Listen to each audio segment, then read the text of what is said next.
Rod, good morning to you. Are you with us? I am. Good morning, team. Good morning. Speaking of trophies, and of course we're talking about the most important, the only trophy that matters is the trophy of eternal life. But, if I could give a trophy to you, Rod, I would give you to the best agricultural radio presenter in the entire, I wouldn't say universe because Jesus is better, but in the entire earth, just so you know. Hey, that's a bit of a rap. That's a big rap. How are you, my friend? So help us to make some, to know more. I actually really enjoyed our conversation last time in terms of the different kinds of country properties. I must say that I found it fascinating that there was the weekender, the homestead, and the hobby farm. It was really, really interesting to know all of that. So, what are you teaching us this morning? What is the next step in contemplating the move to the country? Okay, I think it's time we're getting into some specifics about different factors we need to consider when we're actually comparing property with property and making a plan to buy a specific property. But before we get into that, so we're really up to step 4, which is the where. Which property, where. Mm-hmm. Before we do that, I guess I'd like to give folk a bit of encouragement. Okay, Maybe we need to consider this, what I call the Great Escape, will take place in stages. Maybe you won't be able to go straight from where you are to your final forever home in the country. Mm-hmm. So just a couple of things to consider. Don't rush. Don't rush into something. I've seen people make really expensive mistakes that really taint their experience of moving to the country. So don't rush, but don't unnecessarily delay waiting for the perfect property. Mm-hmm. Okay, that's my first little bit of counsel. Second one, maybe you'll need to lower your expectations. Ooh. We'll talk more about that in just a moment. Third thing is, don't be led by your feelings. What we feel about a property is not a safe guide. Okay? I see people getting emotionally attached to certain aspects of properties when there are far more important things that must trump their feelings about the beautiful kitchen or the view or something. Oh, yes. Okay. Yes. Okay? Yeah. Fourth thing is, last time I mentioned that we all have a senior partner in plotting our escape to the country, and that is God himself. We've talked about how, it's anciently it was God's plan in Israel as the Israelites were moving into the promised land, that every family would have a home on the land with sufficient ground for tilling, and supporting their family, training their children in a useful, industrious, self-supporting life. And that's still the case today. And so God's vitally interested in your plans in this space in your life. And then the last thing I want to say before we really get stuck into the checklist of choosing a property is that I really encourage people to make the most of where they are now. Okay, this is really essential preparation. We may have a dream off in the future, but are we living our lives in a way that is preparing us to live out that dream? And what I'm talking about, and we've talked about this before, it's essential preparation now. Okay, so if you don't have a backyard garden, start one. Mm-hmm. If you don't have if you don't have a backyard, start a balcony garden in your apartment. So just take little steps now to prepare yourself for the Great Escape. Yes. Simplify your life, because life in the country is complicated in a different way than living in the city is complicated. But simplify your life. Maybe look at changing your priorities with regards to how you spend your time or how you spend your money to better align your lifestyle now with your meta goal to move to the country. I guess what I'm saying is make the most of where you are now. And Luke 16 comes to mind when Jesus said, "He that is faithful in that which is least is faithful also in much." And our senior partner knows that. He goes on in verse 11 to say, if you haven't been faithful in the unrighteous wealth, who will trust you with the true riches? And so the concept is make the use of the time and resources that you have now as you're starting to prepare for your move to the country. Yeah, I think that these are very good advice here, because we can get so infatuated by the dream, by the possibility, that we forget that, hey, you know what, there are actually tangible steps that I can do right here, right now. That's a really good way to put it. That's a really good way to put it. Okay, let's shift gears. Steps to choosing a property. All right, number one, we need to make a checklist of all the attributes we can think of. Okay, so, and I'll be going through each one of these in detail over today and subsequent weeks. Okay, make a checklist. It includes things like what sort of climate we want to live in. Do we have a region or even a locality in mind? How far do we want to be from town?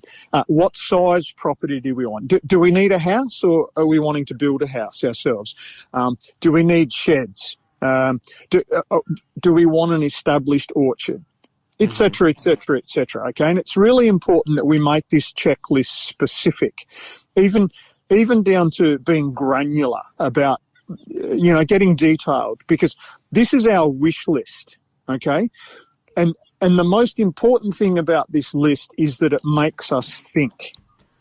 It really makes us think about the practicalities of our life going forward and the sorts of attributes we want in a property that is going to make that life possible and as easy as possible. Okay. So can you give us an example? For example, in your particular case, when you were praying for and choosing and looking for a property in the country, what were some of the top attributes that you were after? Number one, water. Okay, because we wanted to run an agricultural program here. And so without water, you can't run an agricultural program. So water was number one. Okay. For us also, access was important. Ideally, we were looking for a property on a sealed road as opposed to at the end of a 25-kilometre gravel road. We just knew looking forward that would save us an awful lot of time and money if we had a sealed road.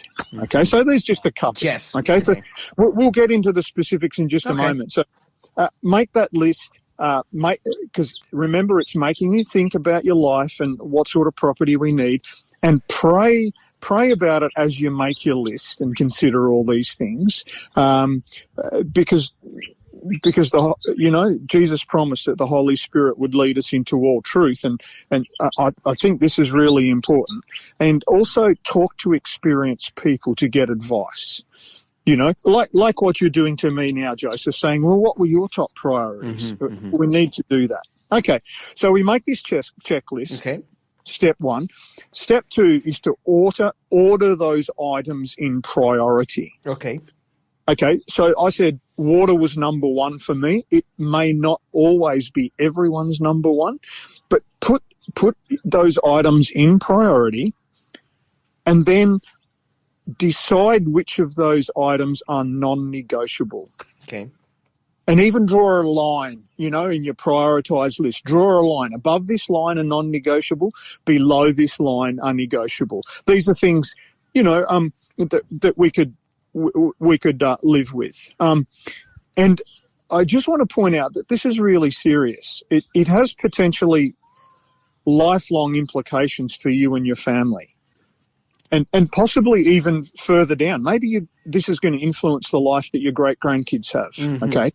I like to look at it as it's like a list you make when you're considering someone to marry. I was thinking exactly the same thing. Hey, it looks like the process that I went through buying a house, but also most importantly, the process that I went through when I was praying for a wife. Right. You know, we're making a permanent, ongoing commitment here. And so this is important. We can't afford to be flippant about this. Okay, so we need to decide what's negotiable. Am I willing to live with this? And then, so we've got the non-negotiables on top, and then we've got the negotiables underneath. And then there's an important mind switch here. We need to even be prepared to compromise on our non-negotiables. Okay? And so I guess what I'm saying is where that line is, we need to, in our minds, be ready to move where that line is, because often we have unrealistic expectations. Yeah, and this is the thing. Normally, it's like being on the hunt to buy a property, a house, like even in town, is that usually the house of your dreams, it will exist, but it's going to be above your budget. So, if you are within the budget, you will have to. So usually the real estate agent told me is that sometimes you find the house that you want, but not necessarily in the location that you want, or the location that you want, but not necessarily the house or that you want, or sometimes you find the location and the house, but not the budget. So you need to be able to give in at some point.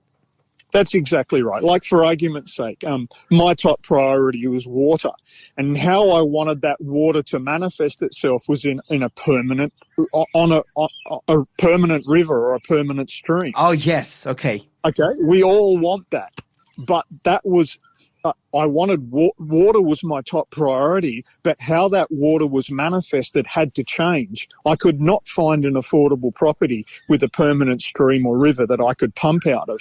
So what I found instead was a property with so much water storage in dams, more water than we can poke a stick at. Okay. And so that, it still met my water priority, but not in the way that I expected. Interesting. And maybe we want to buy a property and have no debt, a most noble endeavour and plan. Mm-hmm. But maybe we won't be able to find it, and we will need to have to carry some debt, which may mean we may need to stick with our career a little bit longer. So, okay, you know what I mean? So yes. Prepare to compromise on even what we think at the start as being non-negotiables. Yeah. Okay. And I noticed we've only got a couple of minutes left, Joseph. So I can give you some more time. Yeah, we can. I'm asking producer Shah here if we can get some extra time because we can have about another 3 minutes. Okay, that sounds great.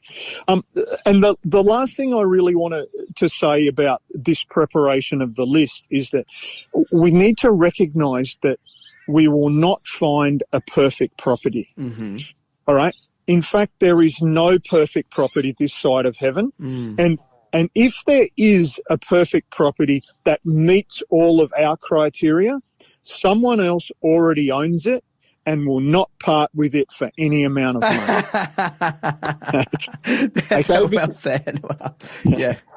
So what we're doing instead is we're preparing our minds. We're thinking seriously about all the practical attributes we need in this property. We are prioritizing them. We're willing to negotiate on these things. Okay. But we've got to recognize that whatever property we choose, life will not be easy, because life is not ever going to be easy this side of heaven. Okay. It's not meant to be.